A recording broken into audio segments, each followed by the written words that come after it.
ओम नमः शिवाय। आज का विषय है कुंडलिनी में परिश्रम। कुंडलिनी को जागृत करने में कितना परिश्रम है, आज यही चर्चा का विषय है।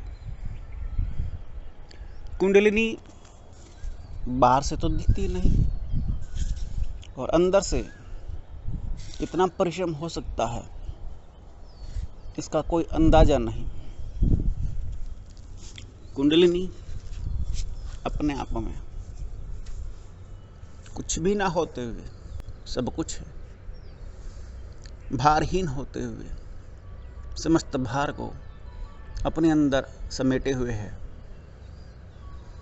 अब कोई भारहीन विषय वस्तु है अर्थात जिसका कोई वजन ही नहीं है और आपको लगेगा उसको तो आसानी से ऊपर उठाया जा सकता है, लेकिन उसका गुण ऐसा है कि समस्त ब्रह्मांड का भार अपने अंदर समेटे हुए है तो उठाया ही नहीं जा सकता।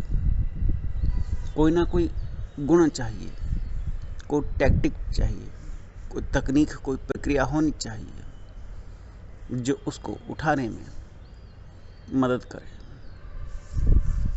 और यही रहस्य है कि भारहीन होते हुए भी समस्त भार को अपने अंदर समेटे हुए है। इसीलिए समस्त विज्ञान और समस्त रहस्य है कुंडलिनी का। अगर कुंडलिनी के लिए फिजिकल वर्क करना पड़े तो उसका रिजल्ट अंतस में दिखाई देता है। जैसे आप फिजिकली भोजन करते हैं, आपने भोजन में क्या ग्रहण किया उसका आपके अंतस पर सूक्ष्म रूप से मन पर प्रभाव पड़ता है। बहुत बारीक, बहुत सूक्ष्म अवस्था भोजन की अवस्था मन बनती है। जैसा खाए अन्न वैसा होवे मन। तो कुंडलिनी में परिश्रम इतना ज़्यादा है कि उसको गिना नहीं जा सकता। काउंटलेस एफर्ट करने पड़ते हैं। किसी को सिद्ध होने में एक क्षण लगता है और किसी को सिद्ध होने में पूरा जन्म लग जाता है, कई जन्म लग जाते हैं। यही खेल है, यही रहस्य है। सिद्ध होना कोई चाहे या न चाहे वो उसके अपने हाथ में नहीं, लेकिन जिसकी कुंडलिनी जागृत हो गई वो स्वयं सिद्ध हो गया। ब्रह्मा भी उसको नमस्कार करते हैं। फिर वही बात उत्पन्न होती है, खुद ही को कर बुलंद इतना, खुदा बंदे से खुद पूछे बता तेरी रजा क्या है। अर्थात जिसकी कुंडलिनी जागृत हो जाती है उसकी इच्छाएं या तो सुनने हो जाती हैं या अगर इच्छा है तो कहने से पहले पूरी हो जाती हैं। ये लक्षण दिखाई देते हैं जहाँ विचार वस्तुएं बनती हैं। तो इसमें परिश्रम क्या है? परिश्रम फिजिकल ही करना चाहिए, क्योंकि अंतस में परिश्रम नहीं हो सकता। अंतस का परिश्रम तो तप कहलाता है। मन के द्वंद्व को जिसने जीत लिया वही तपस्वी है, क्योंकि आपका मन हमेशा द्वंद्व में रहता है, दो बातों के अंदर झूलता रहता है, ये करूं या ना करूं, भूत या भविष्य, अच्छा या बुरा, दिन या रात। आप हमेशा विरोधाभासी तत्वों में अपने मन को समाये रखते हैं। और जिसका मन शांत चित्त हो गया वह कुंडलिनी के समीप पहुंचता है। कुंडलिनी में नहीं पहुंचता, कुंडलिनी के समीप पहुंचता है। तो मन, बुद्धि, चित्त, अहंकार ये अंतस का परिश्रम है। मन नाम की कोई दीवार नहीं, मन नाम का कोई अस्तित्व नहीं, बुद्धि नाम का कोई तत्व नहीं। चित्त भी पट हो जाता है। मन, बुद्धि, चित्त, अहंकार और ये चारों गुण महात्मा बुद्ध में स्पष्ट रूप से दिखाई देते हैं। महात्मा बुद्ध इतने शांत चित्त, इतने बड़े तपस्वी, इतने महासहनशील, जिसने जो कह दिया शांत हो, उस पर ध्यान ही नहीं दिया कि उसने सत्य कहा असत्य कहा, उसने अपमान किया सम्मान किया। इसी प्रसंग में एक कथा सुनने में आती है। महात्मा बुद्ध बैठे हुए एक जगह प्रवचन कर रहे थे। वहां कोई व्यक्ति आया, उसने उनको अनर्गल व्यर्थ की बातें, अपमानजनक बातें कहनी शुरू कर दी। सबसे बढ़कर महात्मा बुद्ध शांत चित्त हो उसी प्रकार से प्रवचन करते रहे। अगले दिन वही व्यक्ति आया, पुनः महात्मा बुद्ध के चरणों में लौटने लगा। मुझे क्षमा कीजिए, मुझसे बड़ी भूल हुई, मैंने आपको बड़ा बुरा भला कहा। बुद्ध ने उसको प्रेम से उठाया। उन्होंने उससे पूछा, क्या हुआ, क्या बात, क्यों रोते हो? तो उसने कहा, मैंने कल आपको बड़ा भला बुरा कहा था और मेरे साथ ये दुर्घटनाएं घटी और मैंने महसूस किया कि उसी का परिणाम है। मैं आज आपसे क्षमा मांगने आया हूं। तो बुद्ध ने कहा, जो कुछ तुमने मुझे दिया था मैंने लिया ही नहीं, मुझे पता भी नहीं लगा कि तुम आए भी थे। मैं तो कल भी प्रवचन कर रहा था, आज भी प्रवचन कर रहा हूं, लेकिन आज तुम्हारा मन का भाव निर्मल है, तो इसलिए मुझे मेरी करुणा तुम्हें देखती है, इसलिए मेरा ध्यान तुम पर चला गया। तो बुद्ध के अंदर अहंकार रत्ती भर भी नहीं, उनका निर्लिप्त हो गए थे।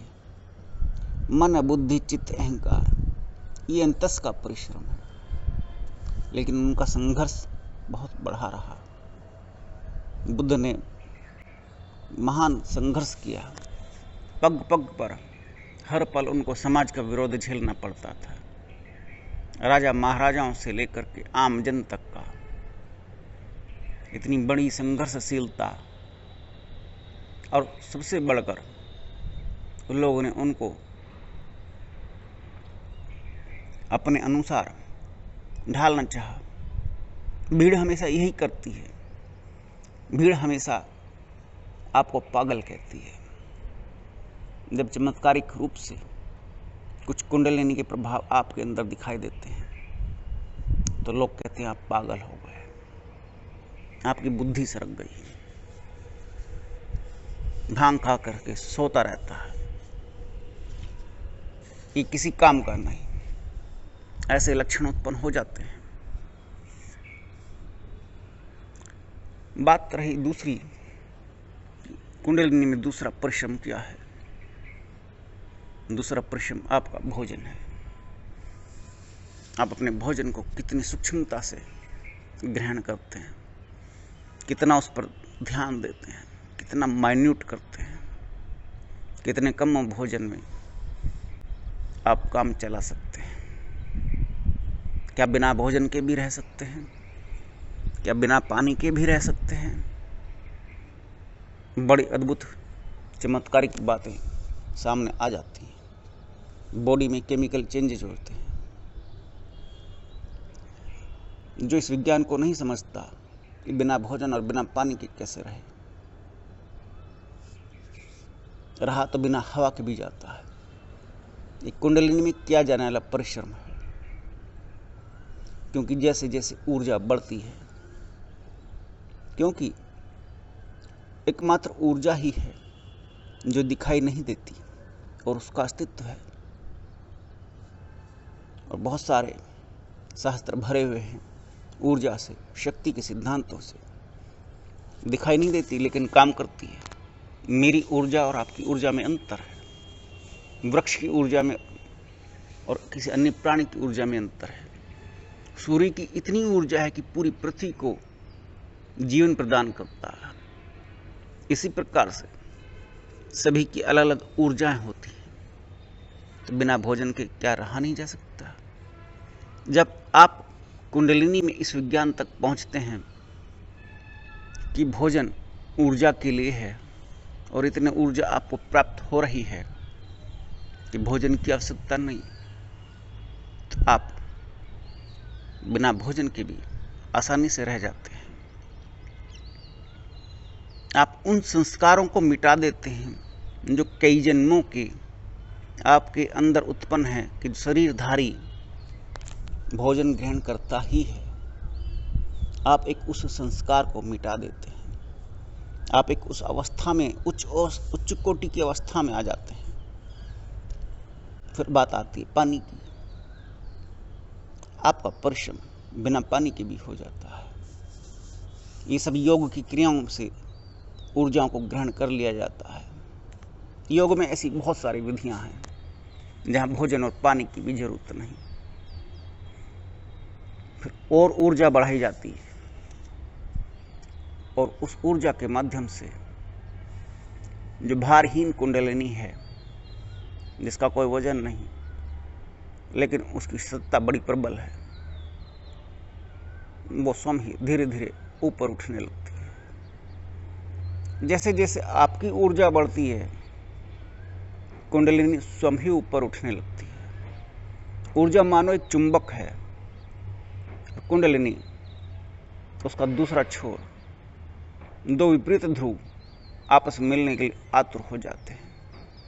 आपके पास ऊर्जा ही नहीं है तो कुंडलिनी को आप कहां से खींचोगे, कैसे प्रभावित करोगे? आपके मन मस्तिष्क में हजारों विचार चलते हैं, बिखरे हुए हैं आप। और जब ये एकाग्रचित्त होते हैं, जब विचार ही नहीं होते, ऊर्जा अपने उस सूक्ष्म स्वरूप को प्राप्त कर जाती है जहां ऊर्जा अपनी आत्मा को ग्रहण कर लेती है, तो कुंडलिनी स्वयं ही उसकी ओर अपना आप मूलाधार से सहस्रार की ओर अग्रसर होने लगती है। मूलाधार दक्षिणी ध्रुव, सहस्रार उत्तरी ध्रुव। ऊर्जा दो प्रकार से चलती है, नीचे से ऊपर मूलाधार से आपकी यौन अंगों से सहस्रार की ओर, दूसरा सहस्रार से मूलाधार की तरफ। ये ऊर्जाओं का पथ है। कुंडलिनी में ये सबसे बड़ा परिश्रम है। फिर अभ्यास इस बात के लिए भी किया जाता है कि शरीर स्वस्थ रहे, बिना भोजन पानी के भी शरीर स्वस्थ रहे। और वो अवस्था कैसे आती है? इसलिए योग का सहारा लिया जाता है, इसीलिए मंत्रों का सहारा लिया जाता है, इसीलिए बहुत सारे उन गुप्त सूत्रों का सहारा लिया जाता है जो गुरु केवल अपने शिष्य को बतलाता है। कई बार जीवन के संघर्ष में ऊर्जा की इतनी ज्यादा जरूरत पड़ती है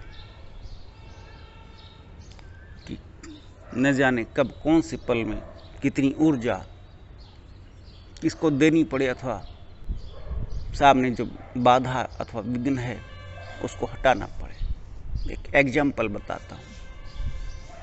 कोई भारी विषय वस्तु आपको हटानी है, आपका तो शरीर है, शरीर की लिमिटेशंस हैं, लेकिन सामने समझो कोई ट्रक खड़ा है और उस बाधा को हटाना है, उसके पार जाना है।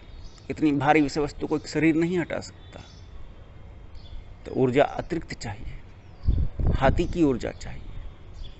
वो ऊर्जा कहाँ से लाए?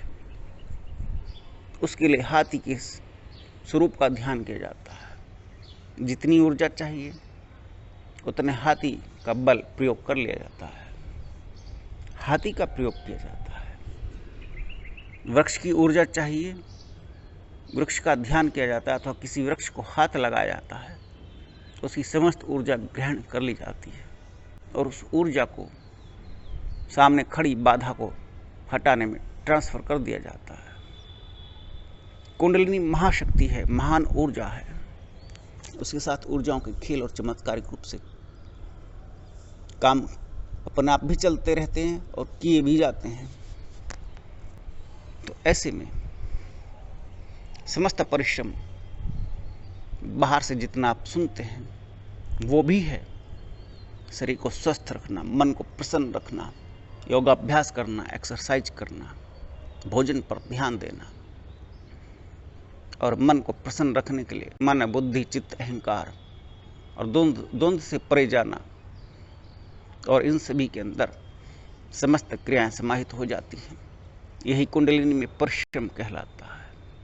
नमस्कार।